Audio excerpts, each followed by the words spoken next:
Здравствуйте, друзья! Приветствую вас на моем канале.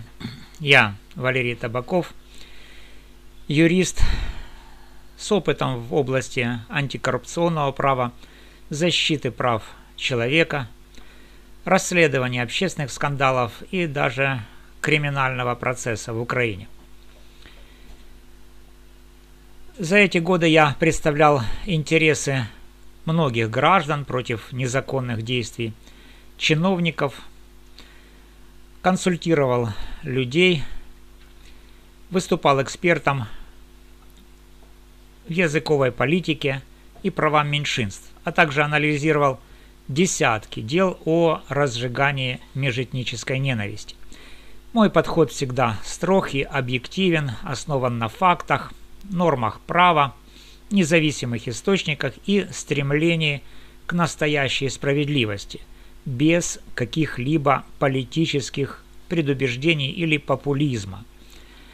Сегодня 7 декабря 2025 года. Война с агрессором продолжается уже почти 4 года, и я хочу глубоко и всесторонне разобрать тему, которая не просто актуальна, а жизненно важна для выживания и будущего нашей страны.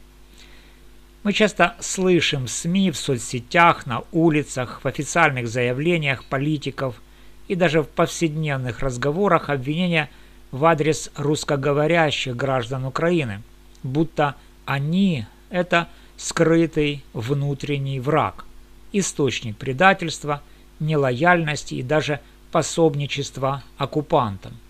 Но давайте разберемся по фактам, опираясь на свежие события, юридический анализ, исторический контекст, статистику и реальные данные из надежных источников. Я убежден, и мой опыт это подтверждает, настоящий внутренний враг – это не языковые или культурные группы, не миллионы обычных людей, говорящих на русском в повседневной жизни, в семье или на работе, а коррупционеры в высших эшелонах власти, которые систематически подрывают нашу оборону, экономику, социальное единство, доверие к государству и даже судебную систему изнутри. И недавний скандал с отставкой Андрея Ермака, бывшего главы Офиса президента, это яркий, почти хрестоматийный пример, который иллюстрирует всю глубину проблемы. Но чтобы полностью понять, как работает механизм перевода стрелок, отвлечения внимания от реальных угроз, вроде коррупции, на искусственные конфликты по языковому признаку, я также разберу роль Ирины Фарион и связанный с ней скандал вокруг дела Вячеслава Зинченко, обвиняемого в ее убийстве на основе противоречивой совокупности косвенных улик без прямых доказательств, что только усиливает раскол в обществе и маскирует системные проблемы. Особо отмечу, в отношении Зинченко нет убедительных доказательств его нацистских убеждений. Следствие опирается на спорные находки, вроде изображений в телефоне, которые он объясняет симпатиями к подразделениям вроде Азова, в то время как доказательства коррупции среди членов националистической партии ВО «Свобода», которой принадлежала Фарион, накопилось множество, и они заслуживают отдельного внимания. Давайте начнем с подробной хронологии событий вокруг Андрея Ермака, чтобы вы могли сами увидеть, как коррупция проникает в самое сердце власти, как она эволюционирует и почему она представляет большую опасность, чем любые языковые разногласия или культурные стереотипы. Все началось не вчера и даже не в 2022 году с началом полномасштабного вторжения России. Корни уходят глубже, в период 2019-2020 годов, когда Ермак, еще будучи дипломатическим советником президента Зеленского, начал накапливать влияние. К 2020 году, когда он официально занял пост главы Офиса президента Украины, Андрей Ермак стал одной из самых влиятельных фигур в украинской политике, фактически превратив Офис президента в суперминистерство или теневой кабинет, которое контролирует не только повседневные советы президенту, но и ключевые назначения в правительстве, силовых структурах, дипломатии, экономических секторах и даже международных переговорах.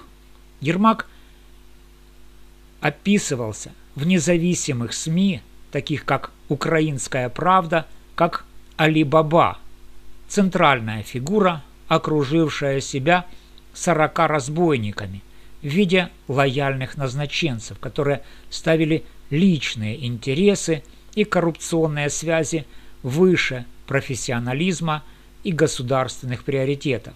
Это привело к изоляции. Против него объединились ключевые фигуры, включая вице-премьера Михаила Федорова, спикера Руслана Стефанчука, премьера Дениса Шмыгаля и даже бывшего союзника Олега Татарова, а также международные партнеры из США, где Ермак воспринимался как барьер для эффективной дипломатии.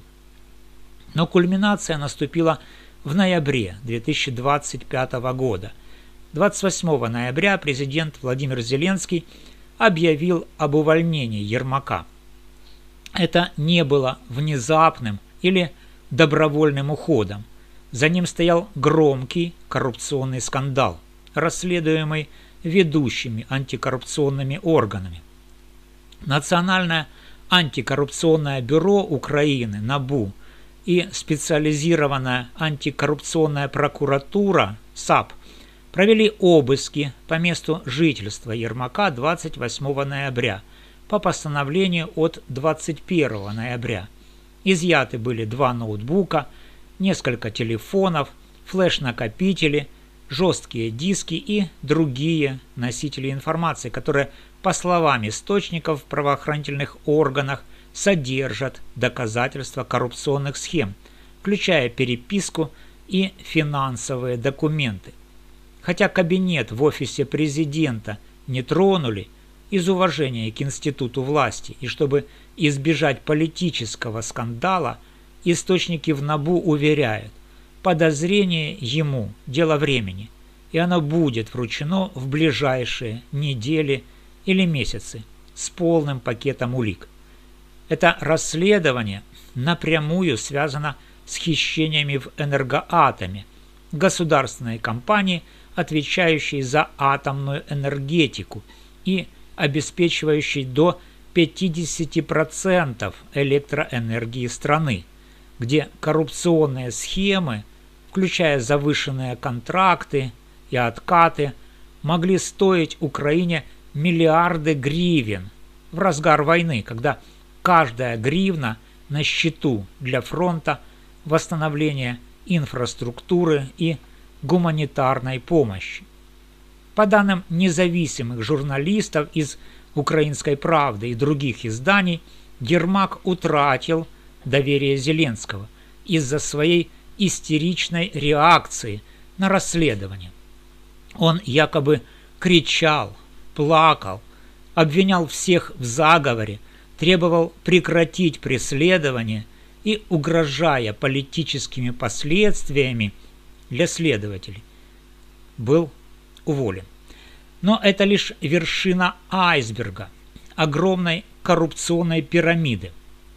Ермак обвиняется в создании целой вертикали, где личная лояльность ставилась выше профессионализма и государственных интересов. Он влиял на назначение в кабинете министров, например, давил на министра энергетики Германа Галущенко для продвижения своих в тендерах, в службе безопасности Украины и даже в дипломатических миссиях, за рубежом, блокируя реформы и покрывая схемы контрабанды.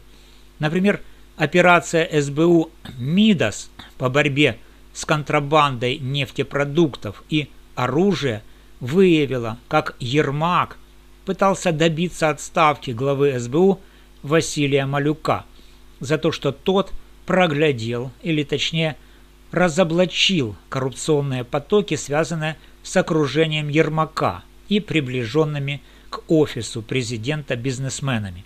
А пленки Миндича, аудиозаписи, разоблачающие схемы в энергетике, госзакупках и даже оборонных контрактах, стали катализатором, показав, как Ермак якобы пытался влиять на антикоррупционные органы, включая НАБУ и САП, чтобы избежать ответственности и защитить своих от обысков. В итоге, после его отставки, Зеленский, по словам источников в офисе президента и международных дипломатов, вернулся к версии себя 2022 года, более открытому, решительному и ориентированному на реформы лидеру, который не боится принимать жесткие решения ради страны и ее союзников. Это не просто кадровая ротация, это сигнал о том, что даже в военное время коррупция не может оставаться безнаказанной, и она требует системного подхода, а не косметических изменений или громких заявлений. Однако, как показывает практика, без глубоких институциональных реформ такие отставки часто заканчиваются мягкой посадкой для виновных, что только усиливает цинизм в обществе. Теперь давайте разберемся, почему именно коррупционеры, а не кто-то другой, представляют собой настоящего внутреннего врага Украины, и как это связано с общим контекстом войны и национального выживания. С юридической точки зрения коррупция – это не просто моральная проблема, мелкие взятки или бытовые нарушения, которые можно списать на человеческий фактор. Это системное преступление, предусмотренное законом Украины о предотвращении коррупции от 2014 года с последующими изменениями, включая поправки 2022 года под давлением ЕС, а также Уголовным кодексом Украины статьи 368-369 о взяточничестве, злоупотреблении властью, незаконном обогащении и создании преступной организации. Коррупция ослабляет страну в войне на нескольких уровнях. И я, как юрист, видел это в десятках дел от локальных хищений до национальных скандалов. Во-первых, на экономическом. По данным Transparency International, Украина в 2024 году занимала 104 место в глобальном индексе восприятия коррупции из 180 стран с баллом всего 33 из 100. Это значит, что коррупция воспринимается как повсеместная и системная проблема, тормозящая развитие, хотя с 2022 года есть минимальное улучшение на 3 балла благодаря международному давлению, реформам в НАБУ и ДИИ, скандалы вроде дела Миндича или хищений в Энергоатоме показывают, что проблема остается хронической и глубоко укорененной в элитах, особенно в военное время. В энергетике, где Ермак имел влияние, коррупция приводит к хищениям миллиардов гривен, денег, которые могли пойти на закупку дронов, артиллерии, фортификаций на фронте, медицинскую помощь раненым, поддержку семей погибших или восстановление разрушенной инфраструктуры в регионах вроде Харькова и Херсона. Представьте, в 2024-2025 годах Украина потеряла до 10 15% ВВП из-за коррупционных схем в оборонной, энергетической, логистической и даже гуманитарной сферах, по оценкам международных экспертов из Всемирного банка, ЕС и МВФ. Это не абстрактные цифры, это реальные потери, которые продлевают войну, ослабляют нашу обороноспособность и делают страну зависимой от внешней помощи. Во-вторых, коррупция подрывает национальную безопасность, дипломатию и социальную сплоченность. Эксперты отмечают, что такие скандалы, как с Ермаком, могут дестабилизировать страну изнутри, особенно на фоне переговоров о мире с агрессором, интеграции в ЕС и НАТО или распределения международной помощи.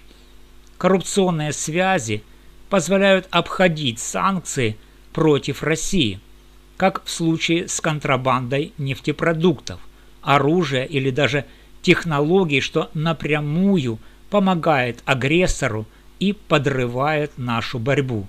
А по последним опросам Киевского международного института социологии от ноября 2025 года более 60% украинцев опасаются, что Ермак выйдет сухим из воды и избежит уголовной ответственности, что только усиливает цинизм, недоверие к власти и социальные конфликты от уличных протестов до демонстрации волонтеров.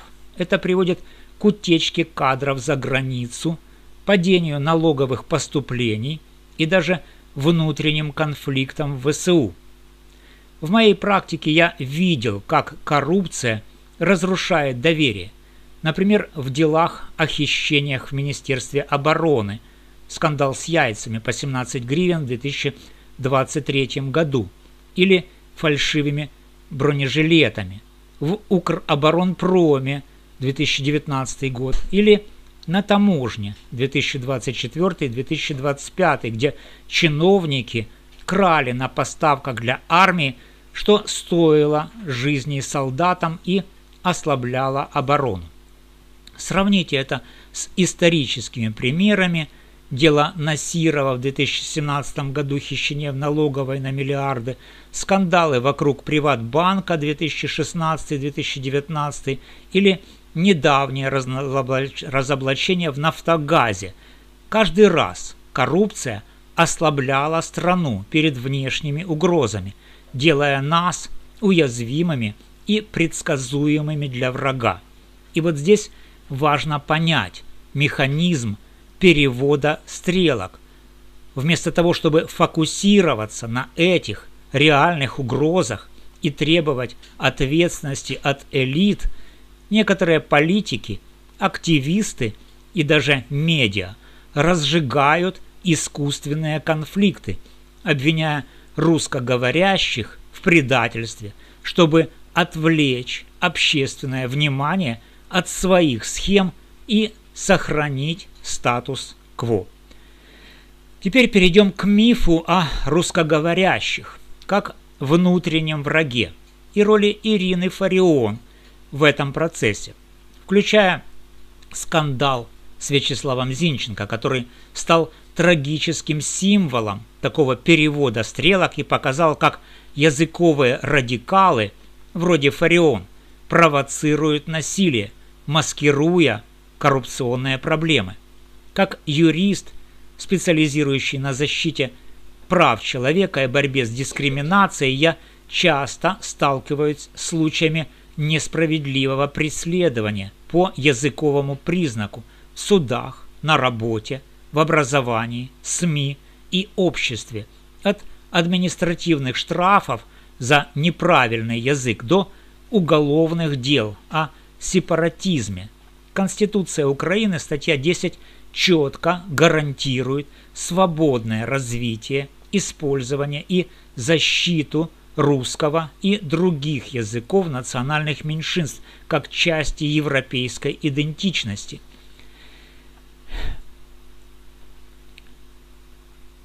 Но давайте честно, Миллионы русскоговорящих украинцев – это неотъемлемая часть нации, ее сила, разнообразие и опора, а не слабость и угроза.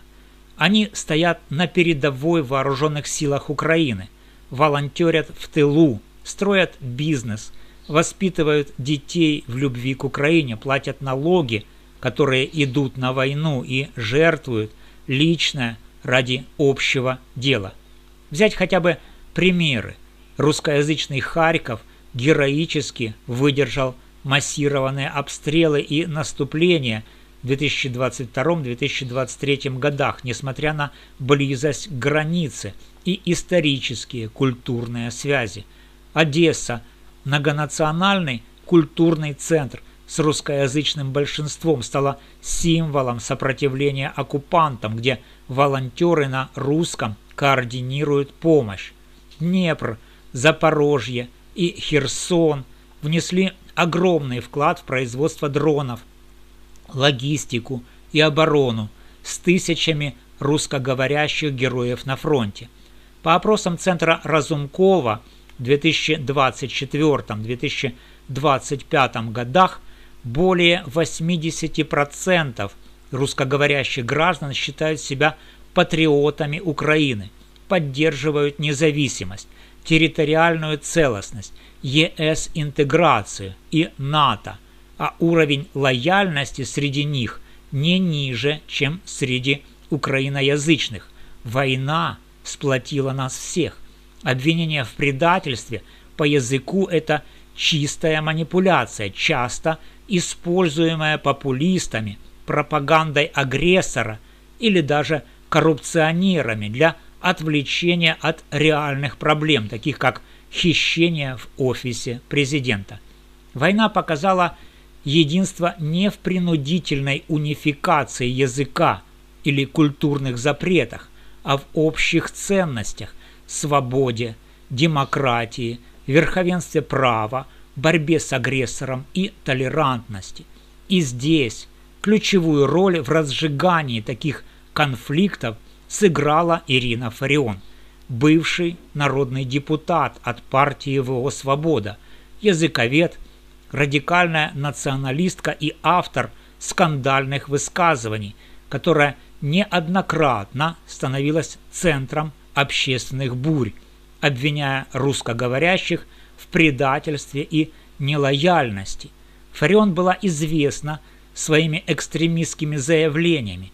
Она называла русский язык языком оккупантов и предателей, требовала его полного запрета везде, от улиц до семей, оскорбляла русскоговорящих как неполноценных украинцев или манкуртов и даже предлагала очистить общество от русскоязычного влияния через принудительные меры.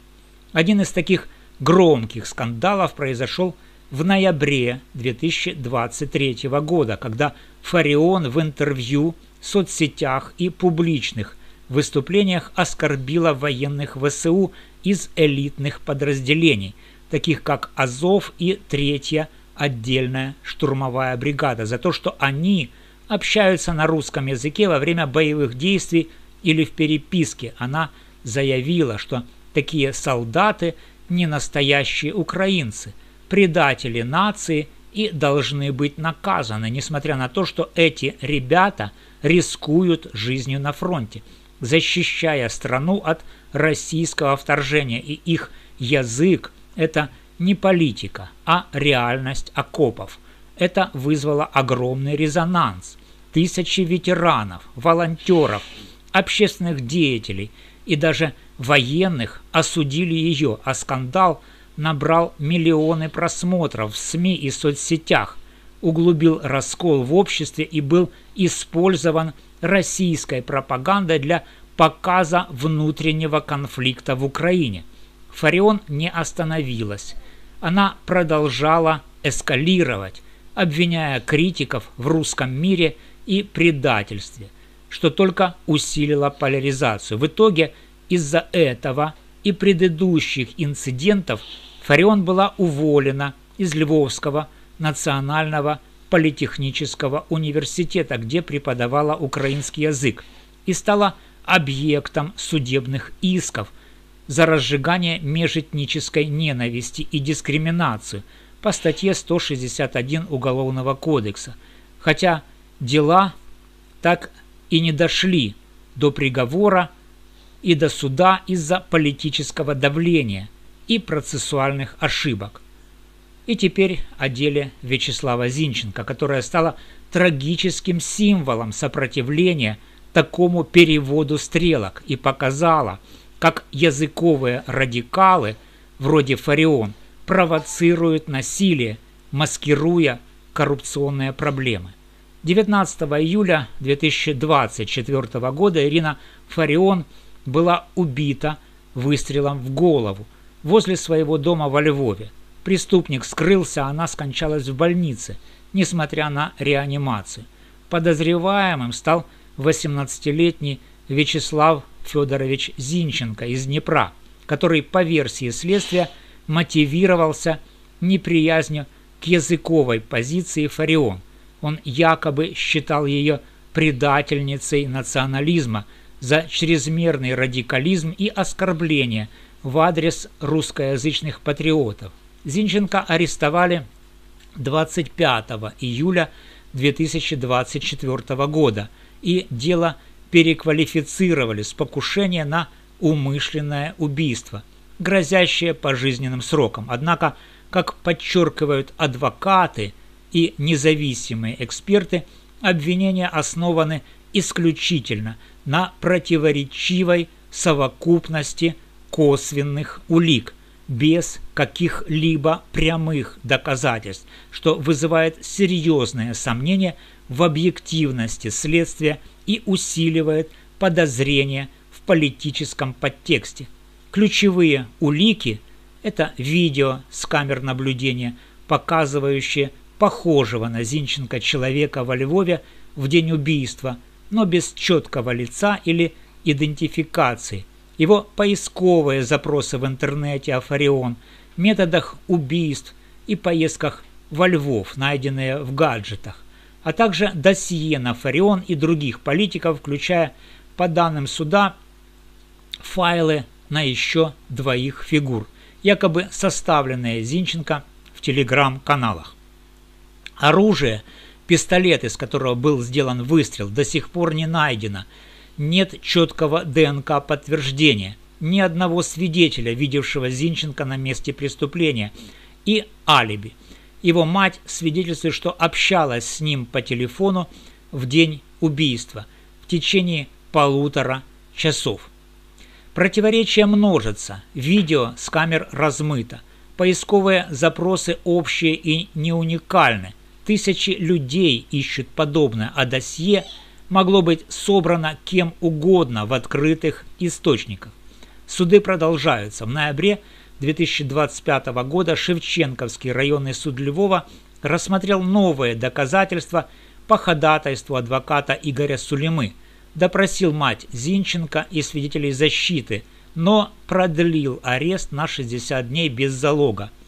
Апелляция от 3 декабря 2025 года оставила решение без изменений, несмотря на жалобы на процессуальное нарушение. Что касается обвинений Зинченко в нацизме или ультраправых взглядов, то и здесь прямых доказательств нет.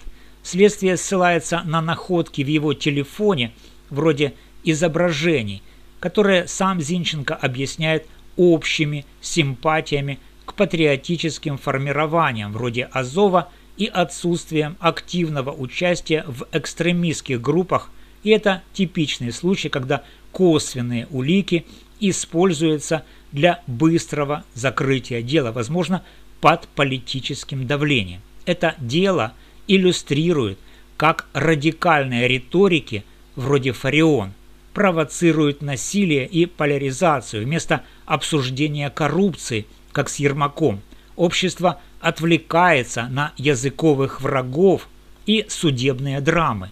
Некоторые источники предполагают, что фокус на внутренних врагах по языку – это сознательный способ скрыть коррупционные схемы элит, отвлекая общественное внимание от НАБУ расследований.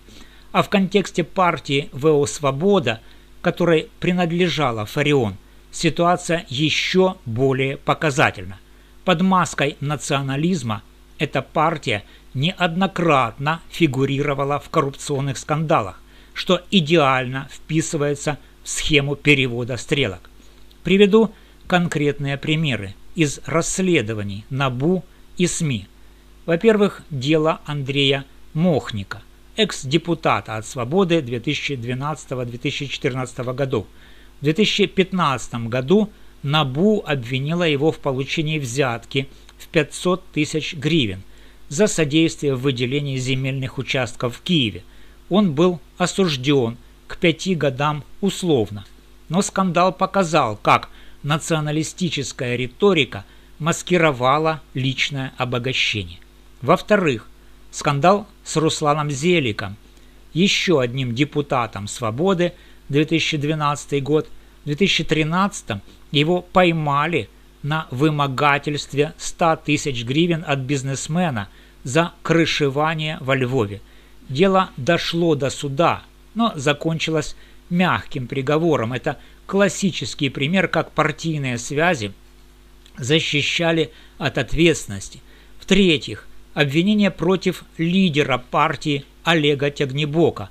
В 2014-2016 годах НАЗК расследовала использование партийных средств на личные нужды, около 1 миллиона гривен, на предвыборные расходы, неподтвержденные, а также связи с сомнительными донорами. Хотя формально дела закрыли, это подорвало репутацию партии. Наконец, более свежий пример.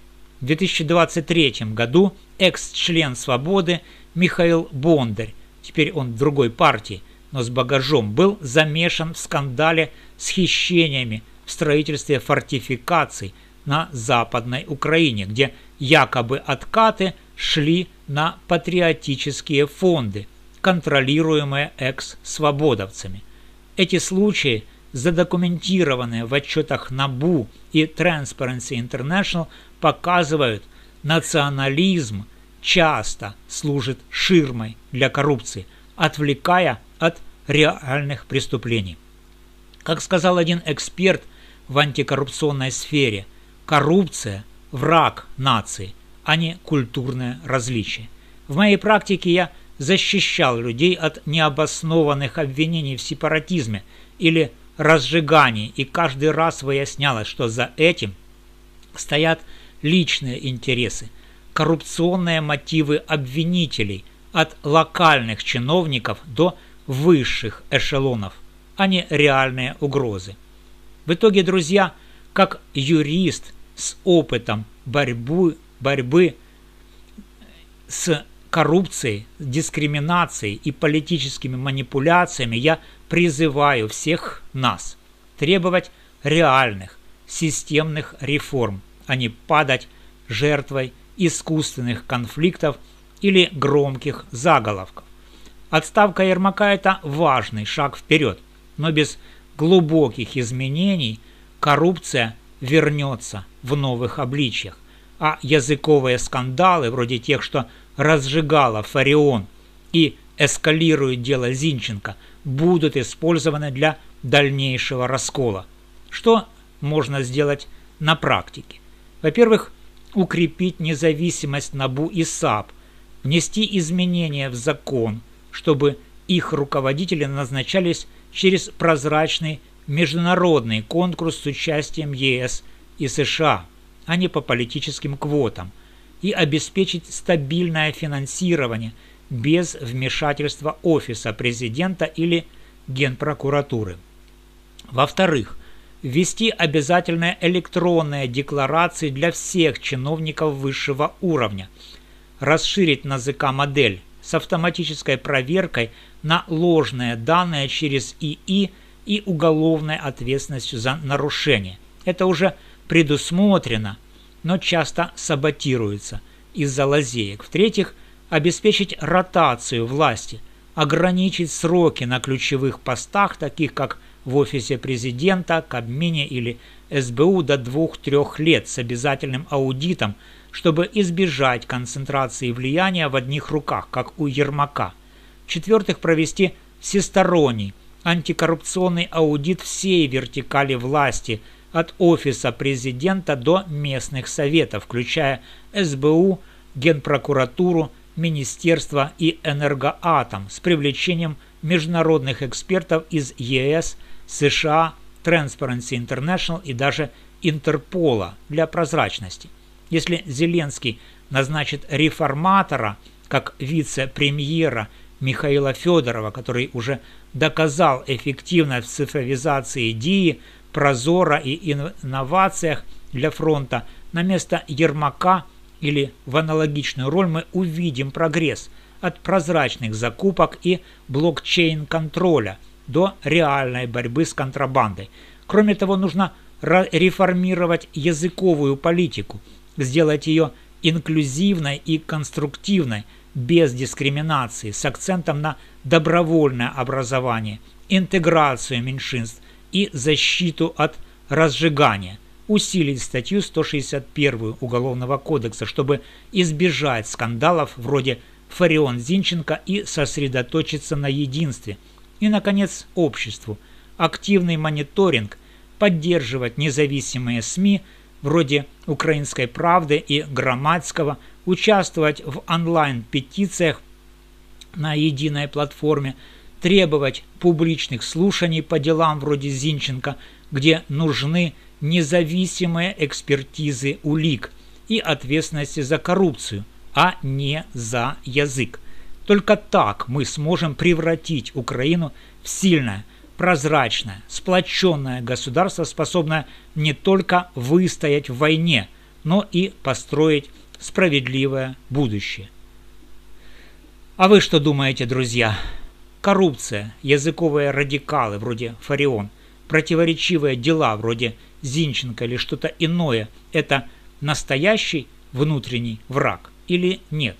Делитесь в комментариях своими мыслями, личными историями, примерами из жизни, вопросами по праву или предложениями реформ. Я постараюсь ответить в следующих видео, разобрать ваше дело или даже посвятить отдельный выпуск. Если вам интересны юридические разборы таких тем, от коррупционных скандалов и антикоррупционных реформ до прав человека, дискриминации и судебных драм, подписывайтесь на канал, ставьте лайки, жмите колокольчик, чтобы не пропустить новые выпуски.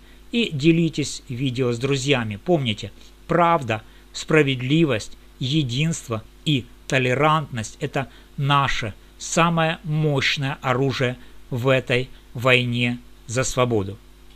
С вами был юрист Валерий Табаков. До новых встреч!